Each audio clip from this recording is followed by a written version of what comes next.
안녕하십니까. 새한반도 센터의 대표를 맡고 있는 이영길이라고 합니다. 오늘 저희가 이제 한번 생각해 볼 주제는요, 통일 공공 외교 플랫폼과 국제관계 로드맵이라는 주제입니다. 이제 여러분들이 이제 그 통일 공공 외교라고 했을 때 어떤 생각이 드는지, 보통 외교라고 하면은 이제 국가가 하는 건데, 그게 우리하고 무슨 상관이 있나, 이제 국가에서 일하지 않는 사람들의 경우는 그 질문이 생길 것 같아요. 그리고 그것을 또 지금 분단되어 있는 한반도의 통일 문제하고 어떻게 연관을 시킬 수가 있느냐, 이 질문도 있으실 것 같고요. 그리고 또 우리들이 그러한 그 민간에 속한 사람으로서 국제관계에 어떻게 참여할 수 있느냐, 또 이것이 우리 한반도의 통일 문제에 있어서 방향을 제시할 수 있는 그 로드맵을 제시할 수가 있겠는가 하는 아마 그런 질문들이 나오실 수가 있을 것 같아요. 그래서 오늘은 우리가 그 공공 외교라고 하는 것을 중심으로 생각을 하면서 이제 여러분 속에 있는 질문들을 한번 같이 생각해 보도록 하겠습니다. 제가 오늘 강의는 이제 몇 가지 토막으로 나눠서 말씀을 드리려고 하는데요. 공공 외교를 저라는 개인이 이제 어떻게 의미 있는 것으로서 발견하게 됐는가 하는 말씀을 드리려고 하고요. 그리고 이제 공공 외교라고 하는 것이 어떤 속성이 있느냐, 특히 국가 외교하고 비교해 봤을 때 어떤 속성이 있는가 하는 것을 생각해 보려고 합니다. 그리고 다양한 외교적 접근들이 있는데, 그것들이 어떤 것이고, 그 외교적 접근들을 전형적으로 우리가 말하는 데 있어서 이제 트랙 1, 트랙 2, 트랙 3 그 접근이 있는데, 이제 공공 외교에 해당되는 게 트랙 2하고 트랙 3입니다. 그래서 그것도 좀 살펴보고, 또 보통 국가 외교로 대표되는 그 외교의 주체들은 보통 이제 대통령을 비롯해서, 지금도 우리 윤석열 대통령께서 뉴욕 유엔에 가 계시는데, 이제 보통은 대통령, 장관 이런 그 정부의 고위직 인사들이 외교의 주체인데, 이제 공공 외교는 어떤 사람들이 주체인가 하는 것을 얘기를 해보고,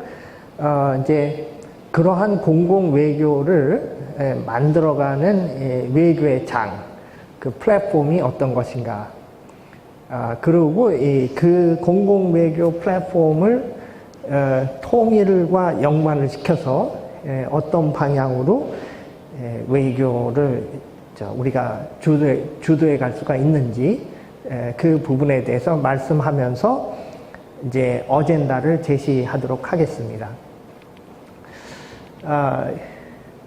이제 공공 외교는 다른 말로 말씀드리면은 우리 개인의 그 일상생활 속에서는 관계라고 말할 수가 있어요. 그래서 그것을 국가적으로 이제 확장했을 때 우리가 외교라는 말을 사용하는 것이기 때문에,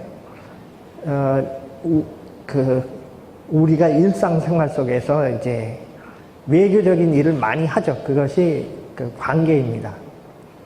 그래서 이제 관계 속에서 우리들은 살고 있고, 그런데 그 관계 속에서 의미 있는 이제 연결이 이루어질 때, 그게 이제 우리의 개인의 삶에 있어서 중요한 역할을 하는 어떤 이벤트로 이렇게 이끌어지게 되는데, 그래서 공공 외교는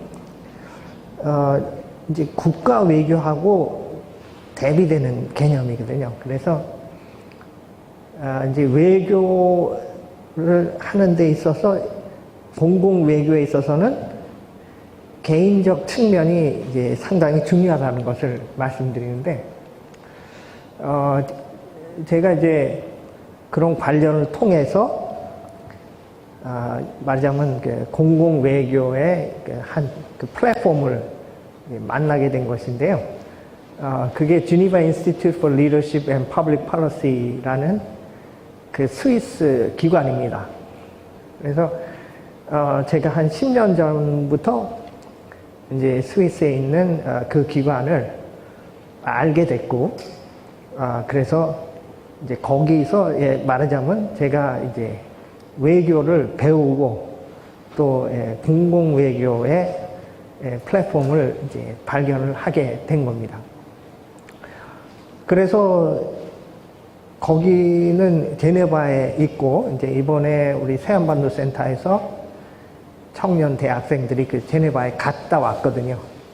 그래서 그 이제 Geneva Institute for Leadership and Public Policy는 말하자면 이제 공공 외교 기관이고요. 유엔하고 같이 협력하는 기관이에요. 그래서 유엔 중에서 이제 유엔 산하 기관이 있는데 그 유니타르라고 있습니다. 그래서 이것이 이제 그 유엔도 뭐 총회가 있고 위원회도 있고 그러면서 공식적인 이 기구가 있고, 그러니까 이제 공식적인 그 유엔의 법적 구조가 있고요.